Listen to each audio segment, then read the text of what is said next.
സർവശക്തനായ ദൈവത്തിൻ്റെ അതിപരിശുദ്ധ നാമം അതിയായി മഹത്വപ്പെടുമാറാകട്ടെ. നിങ്ങൾ ശ്രവിക്കുന്നത് ജീസസ് വോയിസ് മെസ്സേജ്. എല്ലാ ശ്രോതാക്കൾക്കും കർത്താവായ യേശുക്രിസ്തു നാമത്തിൽ സ്വാഗതം. അല്പസമയ ധ്യാനത്തിന് ഒരു തിരുവചനം വായിക്കുന്നു. സങ്കീർത്തനം 23:1. യഹോവ എൻ്റെ ഇടയനാവുന്നു, എനിക്കൊന്നിനും മുട്ടുണ്ടാകുകയില്ല. കർത്താവിൽ പ്രിയരെ, നാം വായിച്ചു കേട്ട 23-ാം സങ്കീർത്തനം 1-ാം വാക്യത്തിൽ ദാവീദ് എന്ന മഹാരാജാവ് തൻ്റെ ജീവിതത്തിലുണ്ടായ നന്മകൾ, താൻ പ്രാപിച്ച അനുഗ്രഹങ്ങൾ, ആശീർവാദങ്ങൾ പ്രാപിച്ചുകൊണ്ട് നന്ദി നിറഞ്ഞ ഹൃദയത്തോടെ അദ്ദേഹം പ്രസ്താവിക്കുന്ന സാക്ഷ്യമാണ് നാം വായിച്ചു കേൾക്കുവാനിടയായത്. ദാവീദ് പറയുകയാണ്, ദൈവം എൻ്റെ ഇടയനാണ്, ആ നല്ല ഇടയൻ്റെ ആടാണ് ഞാൻ. അതുകൊണ്ട് തന്നെ എനിക്ക് ആവശ്യമായതൊക്കെ ദൈവം തക്ക സമയത്ത് നൽകും. അത് ദാവീദിൻ്റെ വിശ്വാസ പ്രഖ്യാപനമാണ്. താഴോട്ടുള്ള തിരുവചനം പഠിച്ചാൽ നമുക്കത് കൂടുതൽ പരിശുദ്ധാത്മാവ് വ്യാഖ്യാനിച്ച് തന്നിരിക്കുകയാണ്. ഒരാടിന് ആവശ്യമായ മേയ്ച്ചൽ അഥവാ ഭക്ഷണം, തുടർന്ന് അതിനാവശ്യമായ പാനീയം, അതിനാവശ്യമായ സംരക്ഷണം, ഇതെല്ലാം നൽകുന്നത് ഉടമസ്ഥനായ ഇടയനാണ്. രണ്ടു തരം ഇടയന്മാരെ നമുക്ക് കാണുവാനായിട്ട് സാധിക്കുന്നുണ്ട്. കൂലിക്കാരായ ഇടയന്മാരും ഉടമസ്ഥന്മാരായ ഇടയന്മാരും. ഉടമസ്ഥന്മാരായ ഇടയന്മാരാണ് ആടുകളെ കരുതുന്നത്, സൂക്ഷിക്കുന്നത്, ഒന്നുപോലും നഷ്ടപ്പെടാതെ കാക്കുന്നത്, മുറിവ് പറ്റിയാൽ എണ്ണ പൂശി സൗഖ്യമാക്കുന്നത്. ഓരോ ദിവസവും രാവിലെ ആടുകളെ എണ്ണിക്കൊണ്ട് പോവുകയും വൈകുന്നേരം ആടുകളെ എണ്ണിക്കൊണ്ട് അതിൻ്റെ താവളത്തിൽ അടയ്ക്കുകയും ചെയ്യുന്നു. ഇങ്ങനെ ഉടമസ്ഥരായ ഇടയന്മാർ ആടുകളെക്കുറിച്ച് കരുതലുള്ളവരാണ്. എന്നാൽ കൂലിക്കാരായ ഇടയന്മാർ, അവർക്ക് ആവശ്യം കൂലിയാണല്ലോ. അതുകൊണ്ട് തന്നെ മേൽപ്പറഞ്ഞ തരത്തിലുള്ള സംരക്ഷണമൊന്നും ആടുകൾക്ക് നൽകാറില്ല. രാവിലെ കൊണ്ടുപോകുന്നു, വൈകുന്നേരം തിരിച്ചു കൊണ്ടാക്കുന്നു. അതിന് വഴിയിൽ വെച്ച് സംഭവിക്കുന്ന മുറിവുകളോ അതുപോലെ മറ്റു വന്യമൃഗങ്ങൾ അതിനെ ആക്രമിക്കുന്നതോ ഇതൊന്നും കൂലിക്കാരായ ഇടയന്മാർക്ക് പ്രശ്നമല്ല. അവർക്ക് അവരുടെ കൂലി കിട്ടണം, അതാണ് അവരുടെ ആഗ്രഹം.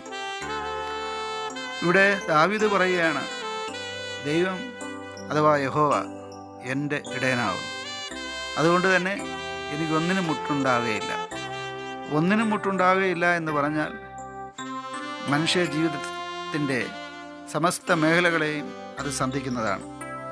ജീവനും ശ്വാസവും, ആഹാരവും പാനീയവും, അതുപോലെ മനുഷ്യൻ്റെ ജീവിതത്തിന് ആവശ്യമായ അടിസ്ഥാന സൗകര്യങ്ങൾ, ശത്രുക്കളിൽ നിന്നുള്ള സംരക്ഷണം, എല്ലാറ്റിനുപരിയായി ഈ സങ്കീർത്തനം അവസാനിക്കുമ്പോൾ നിത്യജീവനെക്കുറിച്ചുള്ള ആ പ്രത്യാശ വരെ ദാവീദ് ഈ കൊച്ചു സങ്കീർത്തനത്തിൽ പറയുന്നുണ്ട്. ഞാൻ ദൈവത്തിൻ്റെ ആലയത്തിൽ നിത്യം വസിക്കുമെന്ന് പറയുന്നത് ഈ ഭൂമിയിലെ ദൈവാലയത്തിൽ എന്നും വസിക്കുമെന്നല്ല. പ്രത്യുത ആ സ്വർഗത്തിലെ ആ ദൈവരാജ്യമെന്ന, സ്വർഗരാജ്യമെന്ന ആ ദൈവത്തോടൊപ്പം നിത്യം വസിക്കുന്നതാണ്. അഥവാ നിത്യജീവനെക്കുറിച്ചാണ് ഈ സങ്കീർത്തനം പറഞ്ഞു നിർത്തുന്നത്. ദാവീദിനെ പോലെ നമുക്ക് കർത്താവിനെ അഥവാ യഹോവയായ ദൈവത്തെ സ്വീകരിക്കുവാൻ കഴിഞ്ഞാൽ ദാവീദിനൊപ്പം നമുക്കും പറയാൻ കഴിയും, യഹോവ എൻ്റെ ഇടയനാവുന്നു, എനിക്കൊന്നിനും മുട്ടുണ്ടാകുകയില്ല എന്ന്. ഇത് ദൈവത്തെ സ്വീകരിച്ചവർക്ക് മാത്രമേ അങ്ങനെ പറയാനായിട്ട് സാധിക്കുകയുള്ളൂ.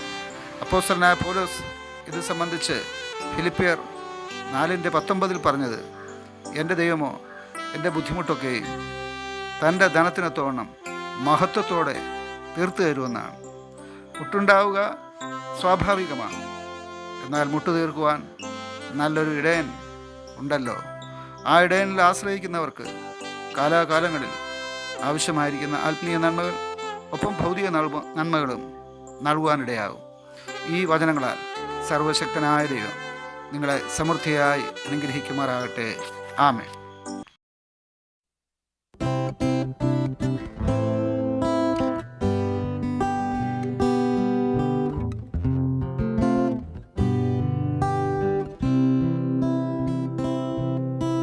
കൃപമതി യേശുനാഥ, തവ കൃപമതി എന്നുമെന്നും. ബലഹീന വേളകളിൽ ബലം നൽകും കൃപമതി. ബലഹീന വേളകളിൽ ബലം നൽകും കൃപമതി. കൃപയാൽ പുതുജീവൻ നൽകി,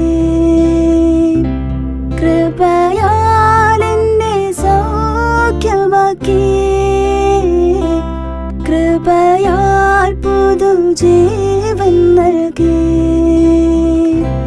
കൃപയാൽ എന്നെ സൗഖ്യമാക്കി. കൃപയാൽ എന്നെ തിരഞ്ഞെടുത്തു, കൃപയാൽ എന്നും നടത്തിയിടുന്നു. കൃപയാൽ എന്നെ തിരഞ്ഞെടുത്തു,